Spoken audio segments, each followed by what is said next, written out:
Welcome back to Heard Tell. Okay, he's one of our favorites, somebody I highly respect and talk to because I value his opinion greatly, even when he's wrong. Dennis Saunders is back on the program, Ordinary Times contributor, writer, also a pastor up in the Minneapolis, St. Paul area, the Twin Cities. You can tell that from the vest and the heavy shirt he's wearing because I hear it's mighty cold up there this time of year, my friend. Yeah, it is cold, and we are just about a week ago got about 15 inches here in the Twin Cities. So got a lot of snow, so it's break out the vest. Break out the vest. He's got a lot of different things going. You have heard the advertisement. His Church and Main podcast doing excellently well. You've heard the commercials right here on Heard Tell. We're proud to support that. Make sure you check that out.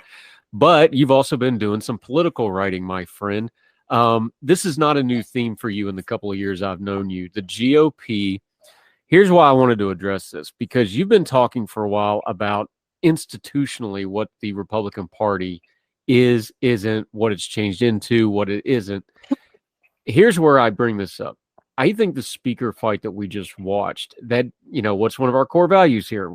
Things don't happen in a vacuum. They happen in a sequence. That speaker fight didn't happen in a vacuum. Freedom Caucus, that's been going on since, for 2014, 2015, a little before some of the same players. Kevin McCarthy, that goes back even further. There's history there. This is a lot of the caucus that he already led. This is all, of course, in post-Trump GOP where everybody's trying to figure out what role he has.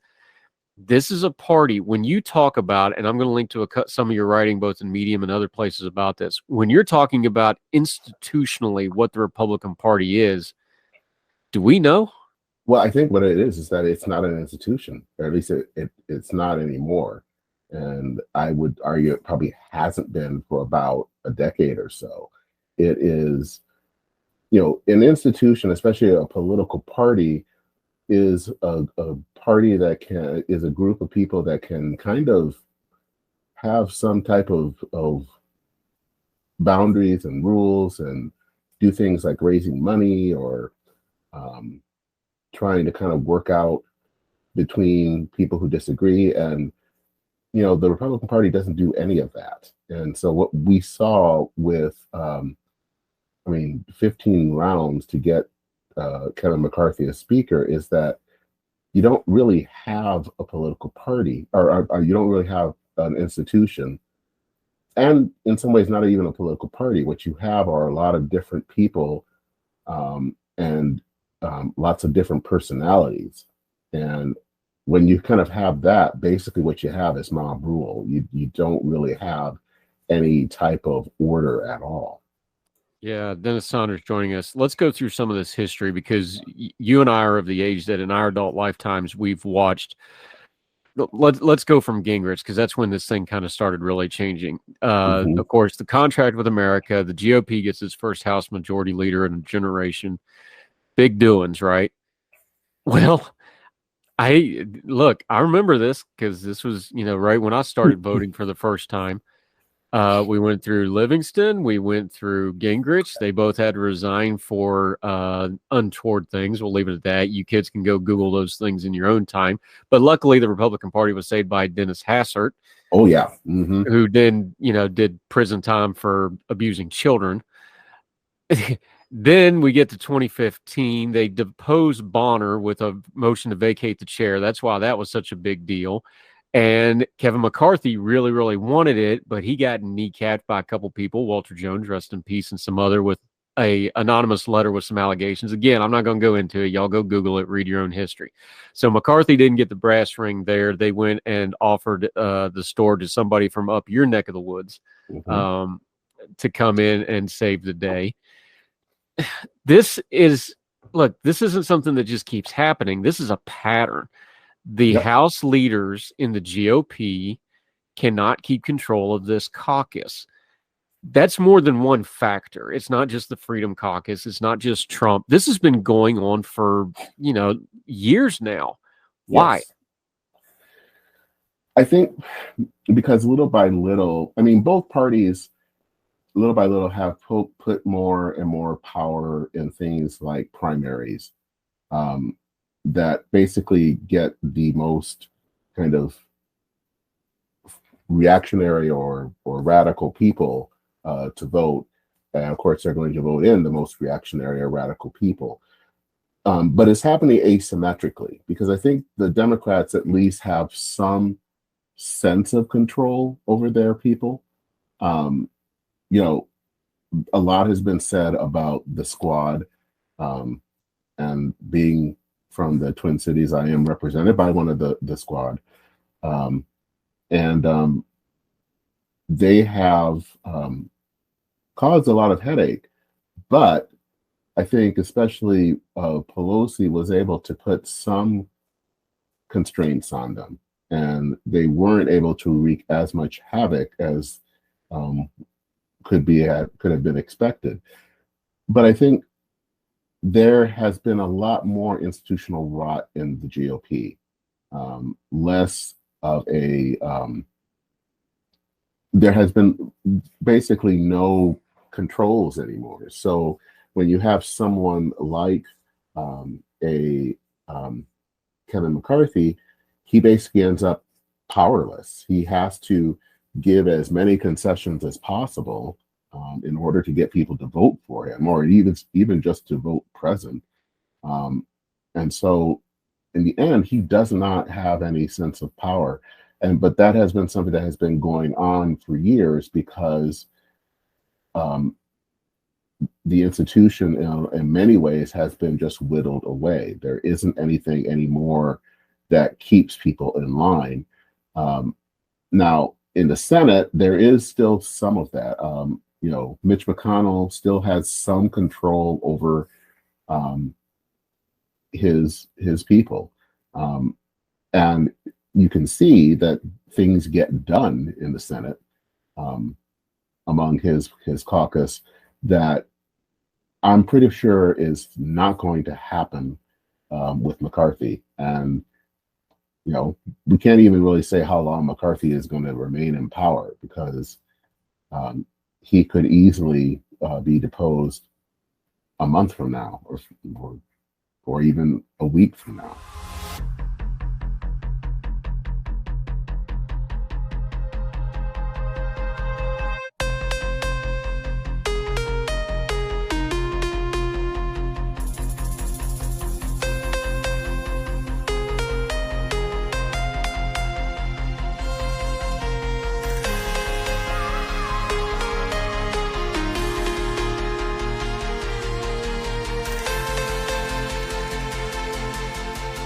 Dennis Saunders joining us.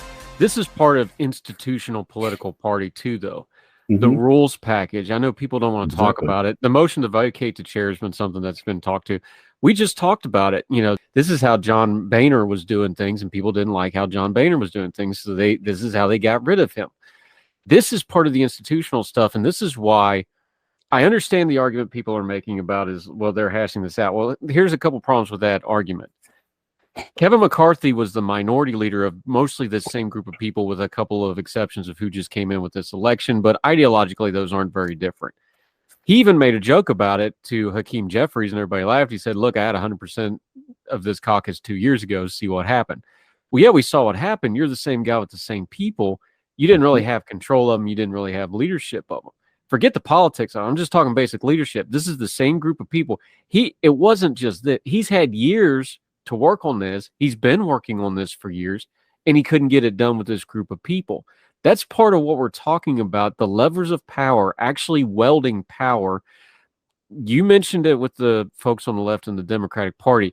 The conservative and right-leaning folks will all go, well, of course, they're more ideologically aligned.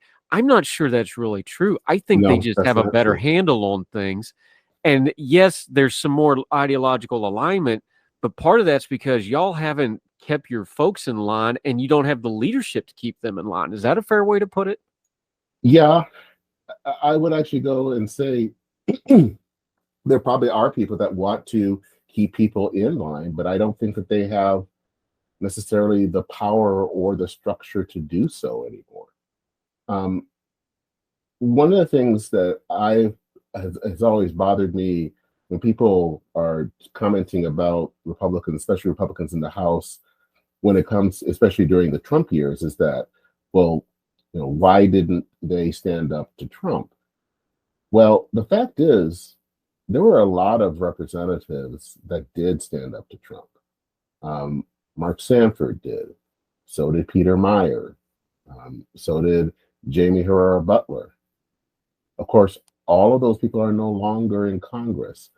And the problem is that those people, they do stand up, but they get primaried because these people, they will find someone that will run against them.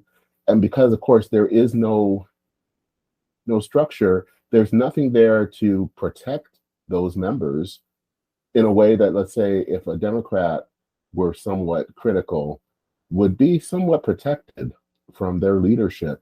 The leadership in the GOP that just doesn't have that power. And so not only do they have the power there to protect people, but they don't have a power of reining people in. Marjorie Taylor Greene lost her committee assignments in the Democratic Congress. That's not going to happen now. One, because McCarthy needs her, but two, she's quite powerful. I mean, I'm not powerful from an institutional standpoint, but powerful from a personal standpoint because she has a following and people will go after him. And so that type of loss of structure means you can't control anyone, and you also can't speak up for when something is going wrong because there's just nothing there. All it is pure personality. Yeah, Dennis Saunders joining us. Let's talk about that for a second when it comes to the Republican Party. And the Democrats have this too. So y'all want to say, well, what I understand that. We're just not talking about them right now. We can talk about them some other time. Mm-hmm. Congress, you always have a couple cranks because there's always these little pockets of the country where you just get a wackadoo that's in Congress for 40 years. It's always been that way. You can go back to the first Congress. You can go back to the 1800s, the 1900s, whatever. There's always been these folks on here. The problem now is with nationalization. Now, when you get a Matt Gaetz or you get a Lauren Boebert, they're fundraising off whatever's going on camera in real time. Matt Gaetz should not be able to hold up a speaker vote by himself. But that just happened because it's changed. What you just taught, Marjorie Taylor Greene, of course, is a little smarter than the rest of them. She buddied up to McCarthy because she wants those committee assignments back. Let's all be adults about that. But she switched sides because she's like, oh, I can go to them and I can get power back. I'm going to get power that way. People like Gaetz and Boebert, they don't care. They just want power through the attention. But they get power through the attention, and that's the change I don't think we've really dealt with. So to be fair, and I'm all for bashing McCarthy because he authored this play himself. However, I think that part of it's just beyond his control. It's changed, and the GOP has been so driven in the Trump era by this stuff. I don't know that you can have any institutional control over that. Is that a fair way to put it?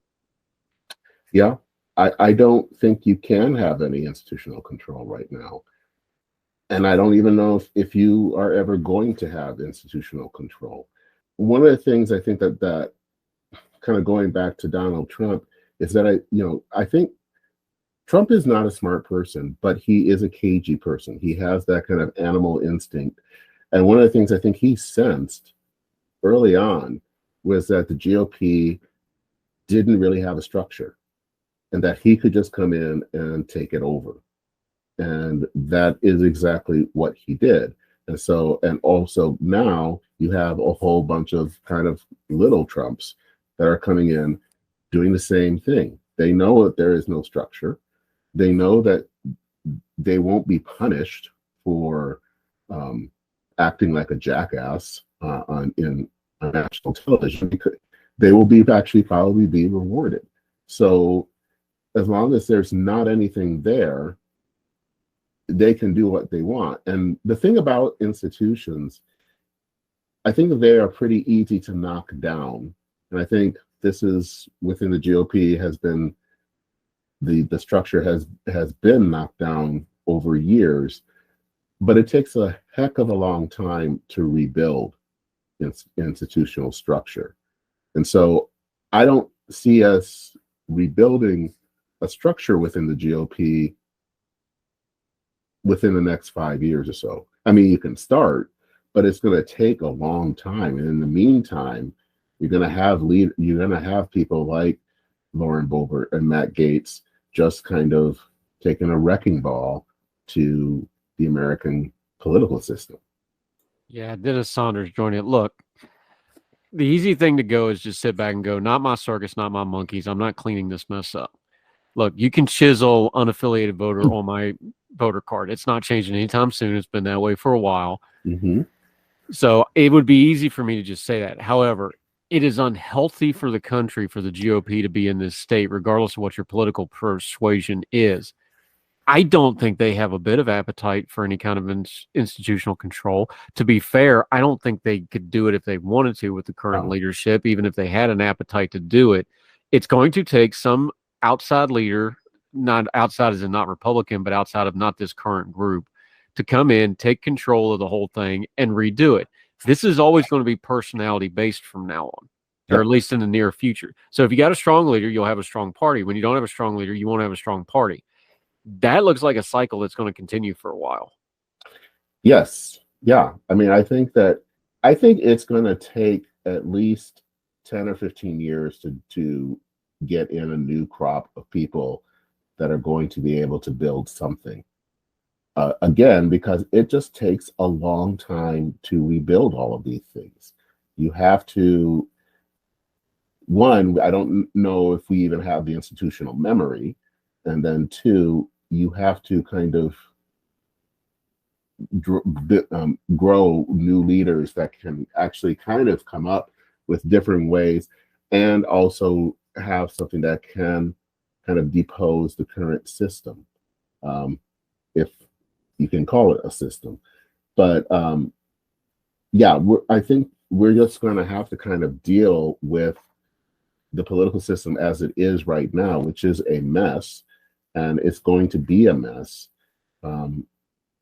again, because in some ways, I think the GOP hasn't spent the time trying to preserve parts of the system, with very few examples. The only example of someone that I think is trying to preserve some sort of a sense of order in the system, again, is Mitch McConnell.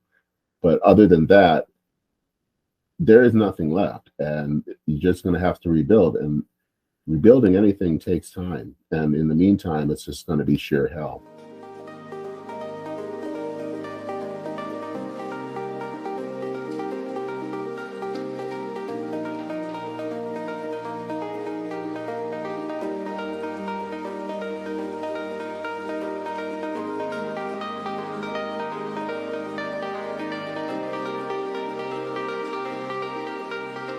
Yeah, Dennis Saunders joining us. Let's talk about Mitch real quick, though, because here's the thing: he's smart.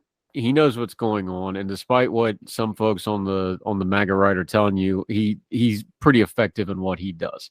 Yes. There is nothing that Donald Trump accomplished that didn't go through Mitch McConnell. Sorry, that's just the facts. All those Supreme Court justices, all that. Mitch can read a calendar and he can read seats. He knows that if he can just hang in there for the next 2 years, all the heat's going to be on this GOP House. They're going to have a good look at getting the Senate back just because of the geography of it, because they got 6 or 7 swing states and or red states that are going to be very, very gettable. He's sitting there looking like, I'm going to get one more run at this majority leader. I may even get a Republican president if I'm lucky about it. And the GOP House is going to be a circus, and they're going to get all the heat, and I can just ride under the radar for a while. That's pretty much the plan, yeah? Yes, it is. He is not a dummy, and he knows how to play the long game. I think the thing about the current leadership, or lack thereof, is that they don't play the long game. They really only play for the current moment, and basically they're in the business of fundraising and getting clicks. McConnell is in there for the long game, so he knows what he needs to do to stay in power, to maintain the power, to grow power. And I think that that's going to be the thing that you're going to see come 24. Also because I think that Donald Trump's power is somewhat diminished. He's probably not going to be picking as many Senate candidates in 2 years. So it's kind of all gravy for him. And all he has to do is kind of wait and see the House basically kind of immolate themselves, and he's there to pick up the pieces. Yeah, Dennis Saunders. I hate to project because we're always wrong when we project, but I'm just looking at the calendar here. We have the debt limit coming up in August. We already know that that's a non-starter for the same people that just, McCarthy just had to give the House away. We're going to have some kind of a budget and or continuing resolution in October right after that. McCarthy doesn't get out of this year intact, does he? I don't even know if he gets out of this year as speaker. I mean, I just don't. I think they're going to find some way of excuse of trying to get rid of him. And so I just don't see that he's going to last there very long. I think, it was a victory for him on Friday, but I think it's going to be a Pyrrhic victory. And I think those same people are going to find some way of getting him out and stabbing him in the back. Yeah, probably. Dennis Saunders. I'll leave it at this with you, though, because I'll ask you, because again, it's easy for me to just sit back and lob bombs at it. But to be fair, what's the hope if you're a Republican Party person who wants the party to be okay and to have less chaos? Because you're going to have some chaos here. Is it a presidential candidate that comes in and reins all this in? Is it the next ideological guy? Is it some kind of change? Is it, well, maybe this GOP House is so chaotic, maybe we start changing course? Or do you have no hope? Where are you at on all this? I'm kind of all over the place. I think there is some hope at the state level. We saw what happened in Georgia in November, that it was kind of the non-Trumpy candidates that were the ones that won. And that happened in other states as well. I think, seeing people like, even though they have now are leaving office, but Larry Hogan and Charlie Baker, that's somewhat hopeful. But I think one of the things that is both hopeful and frustrating is that I think the people that I would like to have seen really kind of help to maybe at least start with the rebuilding are people kind of like me that would have been never Trump folk. And I feel like that was a lost opportunity, that we haven't really done that. That we spent more time just kind of lobbing bombs instead of basically saying, okay, we need to kind of build something, even if it's in exile, so that when the time comes, we're ready. And that hasn't been done. I think that for whatever reason, maybe it's just anger at what has happened over the last few years, but we haven't spent that time really trying to build the structure, trying to find candidates that can be a better alternative. And so that's kind of a lost hope there. So I think that the picture for me is mixed. I think there's still some hope at the state level that can, I think, make some kind of maintain kind of, or at least present a different alternative than what's happening in Washington. But at least at the national level, I won't say there is no hope, but I think it's one of the things where you just have to be patient, and it's going to be a long time, and it's going to be ugly, and it's going to be frustrating. Yeah, well, you don't have a long time because we got a presidential election cycle underway right now. So good luck to that. We'll see how that all shakes out. Dennis Saunders, one of our good friends, talking a little GOP. This time, we'll spend a little time bashing the other side. Next time, just for equal time. But it's good to talk about this instead of some of the other stuff we've had to talk about before, my friend. Let folks know where they can follow you. They can hear your advertisement for your podcast, but you got 3 or 4 different things going on that really touch on some good stuff I think somebody needs to touch on, and I like hearing your opinion on it. Let folks know where they can find you, follow you, and what you got going on until we get you back on Heard Tell again. Sure. Well, you can look at my Substack that has my podcast and also my some articles that I write on religious issues, and that is at Church and Main, all one word, .substack.com. You can also go to the website. It's kind of a direct website for the podcast at churchandmain.org. And then also, if you want to read some of the articles that I write, especially on political issues, that is at Dennis Sanders, all one word, .medium.com. And you can find me on Twitter at Denman. Yep, that's been with two N's like Minnesota for those of you from Logan. It's all good stuff. Look, I like talking religion with you. I like talking pop culture with you stuff. Just always appreciate your opinion a great deal, my friend. I find you to be a unique voice, but somebody I respect and listen to on a lot of things. So always Thank you so appreciate your much. time. Hope people find your stuff and love the podcast. Keep doing what you're doing, my friend. All right. Take care. All right, sir. Talk soon.